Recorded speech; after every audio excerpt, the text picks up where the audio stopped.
ডাল তরকা খেতে চান? তৈরি করে নিন 5টি ডালের সমন্বয়ে একটি ডাল তরকা।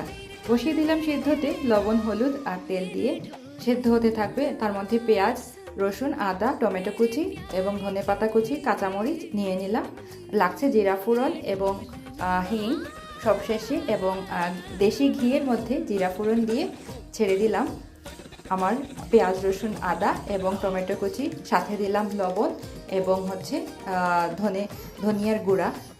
তো একটু ভাজা হয়ে আসলেই আমি মশলাটা তারপরে আমি ছেড়ে দিব টমেটো। তারপরে একটা ঢাকনি দিয়ে একটু অল্প জল দিয়ে মশলাটা কষাবো।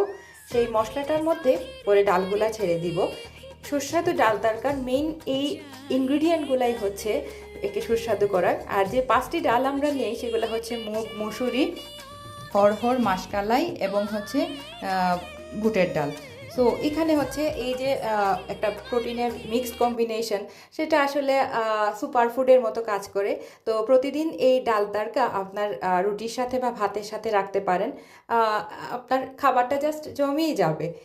আর আমরা বাসায় চেষ্টা করি এই ধরনের খাবারই বেশি খাওয়ার জন্য, কারণ আমাদের যে সাবকন্টিনেন্টাল যে খাবারগুলো সেগুলো আসলে অন্য রকমের একটা টেস্ট কাজ করে। আর বিভিন্ন ধরনের মশলা এটাতে ইউজ হয়। সো এটা ভারতে এবং বাংলাদেশে এবং অন্যান্য জায়গায়ও এই খাবারটা অনেকটা প্রচলন আছে।